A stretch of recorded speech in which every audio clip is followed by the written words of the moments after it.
Have you ever looked at a carton of ice cream and wondered if you were paying for real cream or just a cold illusion? Because some of the biggest names in the freezer aisle are selling nostalgia, sugar, and marketing while quietly cutting the very thing that made ice cream special. Before we crack open this freezer file investigation, taps like if you respect real ingredients, subscribe if you want smarter grocery picks, and share this with a dessert lover in your life before their next shopping trip. Today, we are going through 17 ice cream brands I would seriously think twice about buying, and then 8 brands that still feel like the real thing. This is not about being dramatic. It is about looking past the bright packaging, the childhood memories, and the premium promises. Because once you start reading labels, checking recalls, and noticing which brands quietly changed from ice cream to frozen dairy dessert, you realize the freezer aisle tells 2 very different stories. One story is about shortcuts. Less cream, more air, more gums, more syrups. More clever language on the front of the carton and less honesty in the ingredient panel. The other story is about brands that still understand what made people fall in love with ice cream in the first place. Rich texture, clean flavor, real dairy, a scoop that melts instead of turning foamy or gummy in your mouth. And to be clear, this is not about pretending dessert has to be health food. Ice cream is a treat. Nobody's asking it to be kale. But if you're going to spend your money on a treat, it should at least taste real, feel satisfying, and not make you wonder why the ingredient list reads like a lab project. So let's start with the brands that look familiar, feel convenient, and keep getting people with the same trick. At number 17 is Great Value. On paper, Great Value looks like the classic budget move. A big tub, a low price, a flavor you recognize. But this is one of those products that reminds you why cheap dessert is often cheap for a reason. The texture can feel thin and icy instead of dense and creamy. The sweetness hits first, but the flavor does not last. And once you check the ingredients, you start to see the pattern. Multiple sweeteners, stabilizers, and the kind of formula that seems designed to imitate richness instead of naturally delivering it. If all you care about is price, maybe that is enough. But if you want a scoop that actually feels satisfying, this is usually money saved and pleasure lost. At number 16 is Breyers. And this one hurts because the brand name still carries trust. For a lot of people, Breyers feels like the safe old school choice. The problem is that many shoppers still think they are buying the same product they grew up with, when a big part of the lineup is now sold as frozen dairy dessert instead of ice cream. That shift matters. When a company changes the legal category, it is often because the formula changed too. Less milk fat, more fillers, more engineering. And you can feel it in the spoon. Instead of that rich, clean melt, some flavors come across lighter, airier, and strangely elastic. It is not just about what the carton says. It is about the fact that the product often no longer delivers the promise the brand name built. At number 15 is Dreyer's, or Edie's, depending on where you live. This brand has history, and that history is exactly why the disappointment stands out. Once a company earns your trust over decades, every shortcut feels louder. A lot of shoppers have noticed the texture is not as full as it used to be, and that some products feel watered down compared to older versions. That is not an accident. Like several mass-market brands, parts of the lineup lean on the frozen dessert strategy to keep costs down while still living off the old image of classic American ice cream.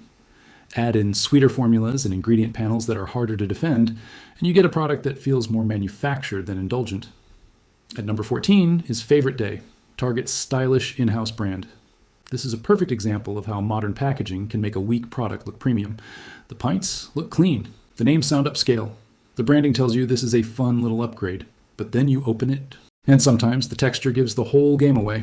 Tiny ice crystals, too much air, mix-ins that look generous on the label but barely show up when the spoon goes in. A lot of these lower-calorie or value-driven frozen treats rely on sweetness and stabilizers to fake luxury, and the result is a dessert that tastes designed instead of made. It photographs better than it eats. At number 13 is Good Humor. This brand survives on memory more than quality. The truck music, the summer feeling, the image of being a simple American treat, all of that is powerful. But once you stop hearing nostalgia and start reading labels, many of these novelty bars look a lot less innocent. Several are frozen dairy desserts, not true ice cream, and many use cheaper fats, syrups, colors, and coatings that imitate chocolate better than they embody it. The biggest problem with products like this is not that they are flashy. It is that they sell a wholesome emotional memory while delivering something highly processed and far less honest than the image on the wrapper. At number 12 is Blue Ribbon Classics. If you shop by habit, this brand can slip into your cart almost unnoticed. It sounds traditional, it looks like value, it seems harmless. But this is one of those freezer brands where the ingredient list tells a much harsher story than the branding. In recent years, products under this name have also been connected to contamination concerns, including recalls involving foreign material. That alone should make anyone more cautious. When a product already feels low on quality and then quality control issues enter the picture, the whole value argument collapses. Cheap dessert stops being cheap the moment trust disappears. At number 11 is Ben & Jerry's. Now this one will upset people because Ben & Jerry's is not boring. The flavors are creative. The mix-ins are generous. The brand identity is strong. But here's the problem. Ben & Jerry's often turns indulgence into excess. Many pints are loaded with sugar before you even count the cookie chunks, brownie pieces, caramel swirls, and candy layers. It is one thing to make a rich dessert. It is another to create a pint so overloaded that every bite feels like a sugar pileup. And when people defend it by saying, well, it's premium, that does not erase the fact that premium should still mean balance. If the base disappears behind sweetness, the ice cream itself stops being the star. At number 10 is Blue Bunny. Blue Bunny has spent years being the familiar family brand, the one people grab almost automatically. But repeated recall headlines do real damage to that kind of trust. Labeling issues, foreign material concerns, quality control questions. Those are not small footnotes when food is involved. Then you get to the actual products, and many are exactly what you fear from a low-cost freezer staple. Lots of processing, lots of additives, and a texture that can feel more fluffy than creamy. That combination is hard to justify, especially when the brand depends so heavily on being the dependable choice. At number 9 is Klondike. This is another brand powered by a brilliant image. The famous question, the chocolate shell, the freezer door temptation. But the reality is less charming once you stop thinking like a kid and start shopping like an adult. Many Klondike products lean on lower-cost fats, heavy sweetness, and the kind of formulation that chases shelf appeal over ingredient quality. Some versions also use artificial sweeteners that leave an aftertaste many people never forget once they notice it. Klondike is not really selling purity or craft. It is selling the memory of impulse. At number 8 is Turkey Hill. This is a brand that used to feel quietly reliable, which is why formulation changes and labeling problems have hit it harder with longtime shoppers. When consumers begin noticing that a familiar tub no longer tastes as rich, no longer melts the same way, or quietly shifts into premium-sounding language without clearly being premium ice cream, trust starts to fray. Add in recall history connected to misfilled containers and allergen risk, and what you have is not just a taste problem. It becomes a confidence problem. If this list is already changing the way you look at your freezer section, subscribe now, because the next time a brand tries to hide behind nostalgia and pretty packaging, you will see it coming. And if someone in your house still says, ice cream is ice cream, send them this video and let the label debate begin. At number 7 is Riches. A lot of consumers do not even realize how often they have eaten products from this company. Because Riches shows up in schools, food service, and institutional settings where people assume someone else has already done the quality screening. That assumption can be dangerous. Some of these frozen desserts are built less like classic ice cream and more like engineered products meant to check boxes at scale. High sweetness, lots of stabilizers, and formulas aimed at shelf behavior more than enjoyment. And when recalls tied to possible listeria risk enter the picture, the conversation changes fast. At that point, it is not about whether the dessert is exciting. It is about whether the system behind it deserves confidence. At number 6 is Friendly's. This brand once had the emotional advantage of being tied to family restaurants, childhood outings, and simple comfort. But brands change when ownership changes, manufacturing changes, and priorities change. A name can stay the same while the product quietly drifts. Many shoppers have said the ice cream does not feel as rich or as clean as it once did, and that is exactly what makes this kind of brand decline so frustrating. You are not just reacting to one tub, you are reacting to the feeling that something familiar has been diluted. At number 5 is Bluebell. Few brands inspire regional loyalty the way Bluebell does. For many people, criticizing Bluebell feels almost personal. But loyalty cannot erase history. The company's deadly listeria crisis became one of the most serious ice cream safety stories in modern American food history. And that kind of event never belongs in the just move on category. Even years later, that story matters. Because it changed how people think about trust, transparency, and whether beloved brands can become careless behind the scenes. When a company has a history that's serious, every later mistake gets judged under a harsher light. And frankly, it should. Dairy Queen has openly explained that its soft serve does not meet the standard to be called ice cream. That alone should make people pause. For decades, millions of customers have treated the brand like an ice cream icon, when the company's signature product is legally in a different category.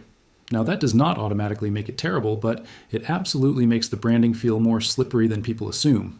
Once you also factor in the sweeteners and stabilizers common in fast food soft serve, the whole experience starts to look more like a nostalgic dessert system. Then a genuinely premium frozen treat. At number 3 is Magnum. Magnum sells sophistication. The ads are glossy, the bars look elegant, the shell crack sounds expensive. But premium image and premium formulation are not the same thing. Too often, products like Magnum rely on the idea of luxury more than the substance of it. The sugar load is high, the saturated fat is high, and the ingredient list can feel surprisingly cheap for something marketed like a grown-up indulgence. If you want a special dessert, you should not have to rely on branding alone to create the illusion of quality.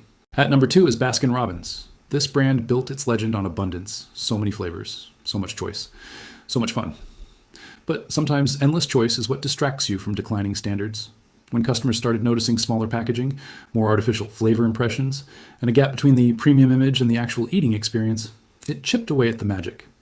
Baskin-Robbins still wins on familiarity and variety, but those strengths mean less if the base product feels less honest than the memory attached to it.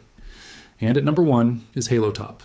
No brand represents modern dessert marketing better than Halo Top. It arrived with one irresistible promise: eat the whole pint and feel almost virtuous. That message was genius.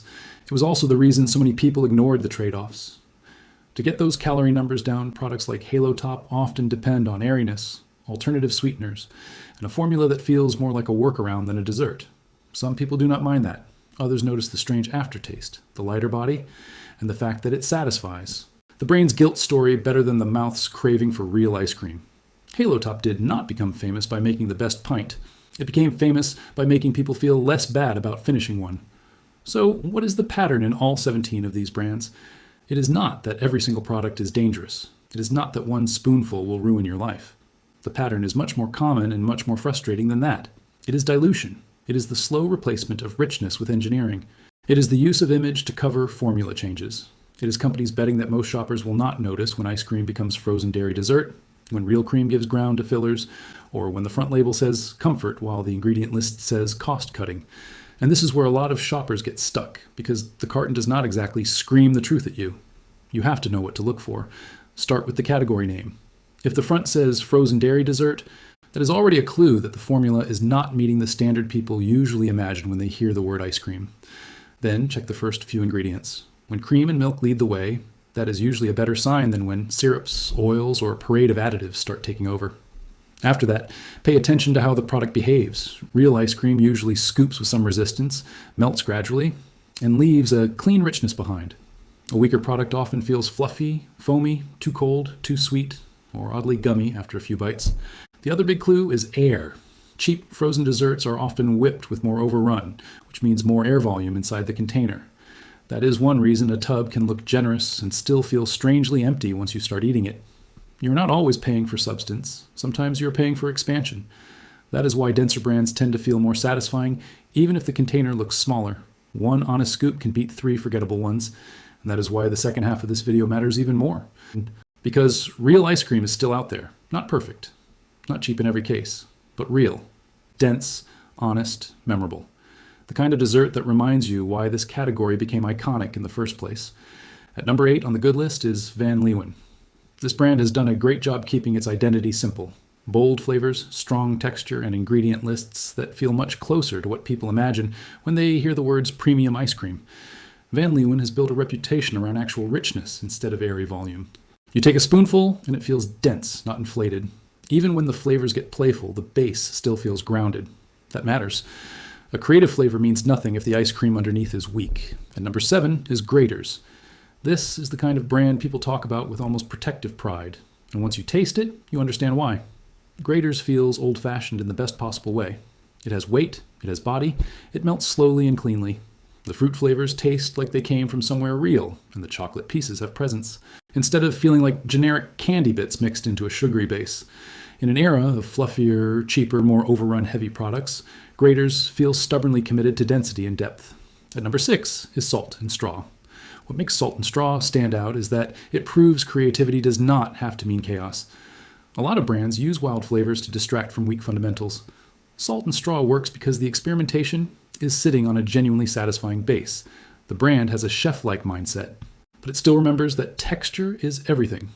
If a brand wants to charge premium prices, that is the test. Not whether the flavor name sounds interesting, but whether the spoonful feels worth remembering. At number 5 is Tillamook. This is one of the strongest examples of a bigger brand still delivering a product that feels rooted in dairy instead of pure cost-cutting. Tillamook tends to give you a dense scoop, a rich mouthfeel, and mix-ins that do not feel stingy. It is accessible enough for normal shopping, but solid enough that it does not feel like a compromise. That balance is rare. A lot of brands either go cheap and disappointing or expensive and overly precious. Tillamook often lands in the sweet spot between quality and practicality. At number 4 is Strauss Family Creamery. If you care about organic ingredients and a more intentional dairy standard, Strauss deserves real attention. This is the kind of brand that feels built from the farm outward rather than from the marketing team inward. The ingredient philosophy is disciplined. The texture is luxurious, and the flavor has that calm confidence that usually only comes from a company that knows exactly what it wants to be. Strauss is not trying to overwhelm you with tricks. It is trying to make excellent ice cream and let the product speak first. One thing all 4 of these better brands share is restraint. They do not need to scream at you. They do not need to hide behind fake health halos, cartoon nostalgia, or endless ingredient gymnastics. They win by nailing the fundamentals: dairy flavor, texture, balance, and a sense that the people making the product still respect what ice cream is supposed to be. That may sound simple, but in today's market, simple is surprisingly rare. A quick break in the middle of the good news. If you have ever bought a pint, taken one bite, and instantly known you had wasted your money, hit like right now. Subscribe for more honest food breakdowns and share this with the person who still believes every fancy carton in the freezer aisle deserves trust. At number 3 is Haagen. This brand matters because it proves a nationally recognized name does not have to completely surrender to the race toward cheaper formulas. Haagen built its reputation on richness, and even now, a lot of the core lineup still delivers that concentrated, creamy feel people expect. It is not trying to be low calorie. It is not trying to look virtuous. It is not trying to win you over with gimmicks. It is trying to taste good, and sometimes that straightforward goal is exactly why it works so well. At number 2 is Talenti. Yes, Talenti lives in the gelato lane more than the classic American ice cream lane, but that is part of the appeal. Good gelato offers a denser, smoother, lower air experience, and Talenti has done a strong job making that style widely available. The clear jars even create a quiet kind of accountability. You can actually look at the product before buying it. You can see texture. You can see swirls. You can see whether the dessert looks alive or dull. That visual honesty might sound small, but in a category full of packaging tricks, it is refreshing. And at number 1 is Jenis Splendid Ice Creams. Jenis feels like what happens when a company treats ice cream less like factory output and more like a crafted dessert. The texture is distinctive, the flavors have personality, and the brand has spent years building an identity around ingredient quality and flavor architecture, rather than just sugar shock. That is the difference you feel in truly memorable ice cream. It does not just taste sweet. It tastes designed by someone who actually cares where the sweetness lands, how the dairy carries it, and what emotion the flavor leaves behind. And maybe that is the cleanest way to separate the winners from the disappointments. Bad brands try to sell you an idea. Good brands make sure the spoonful itself closes the sale. Bad brands lean on logos, childhood memory, giant portions, low-calorie numbers, or luxury theater. Good brands let texture do the talking. They let the dairy show up. They let the flavor unfold instead of hitting you like a sugar brick. That is why, even when a better pint costs more, it often feels like a smarter buy. You eat less of it, enjoy it more, and remember it longer. Now, before we close, I want to say something important. A good brand does not mean every flavor is perfect. A bad brand does not mean every single product is a disaster. The point of this list is not blind loyalty or blind cancellation. The point is to become a smarter shopper. Read the category name. Is it actually ice cream, or is it frozen dairy dessert? Check the first ingredients. Is cream doing the heavy lifting, or are syrups and gums doing the impression? Pay attention to texture. Does it melt naturally, or does it turn foamy and strange? And when a brand builds its entire image around health, nostalgia, or luxury, ask the question that marketing hopes you never ask. What am I actually buying? Because that is where the real power is. Not in memorizing every brand on this list, but in learning how to spot the pattern for yourself. Once you understand what overrun does, what reduced milk fat changes, and why legal labeling matters, the freezer aisle stops feeling like a wall of pretty cartons and starts feeling like something you can decode. And that matters because food branding is emotional. Companies know it. They know childhood memory can beat ingredient skepticism. They know premium can make people stop asking about formula. They know light can make shoppers forgive a weak texture. They know a luxury wrapper can make a bar feel better before you even taste it. The real win is refusing to be manipulated by that. So the next time you open that freezer door, do not just ask which flavor sounds good. Ask which brand still respects the dessert. Ask which company is giving you real cream, real texture, and a product that does not need 10 layers of image to justify itself. Because when ice cream is made well, it does not need a big speech. One spoonful explains everything. And that is the final twist in this whole conversation. Real ice cream is not just about indulgence, it is about honesty, honest ingredients, honest texture, honest labeling, honest pleasure. If you are going to treat yourself, do it with something that actually deserves the word treat. The freezer aisle is full of bright colors, familiar logos, and brands counting on your autopilot. Do not give them autopilot. Give them scrutiny. Give your money to the companies still making dessert that tastes like someone cared. Because once you experience the difference between engineered sweetness and real ice cream, going back starts to feel impossible. And if one brand on this list shocked you, or one favorite just got defended in your head the entire time, tell me in the comments. What is the one ice cream brand you still trust with zero hesitation? And which one have you completely given up on for good? That next grocery run is going to feel very different now.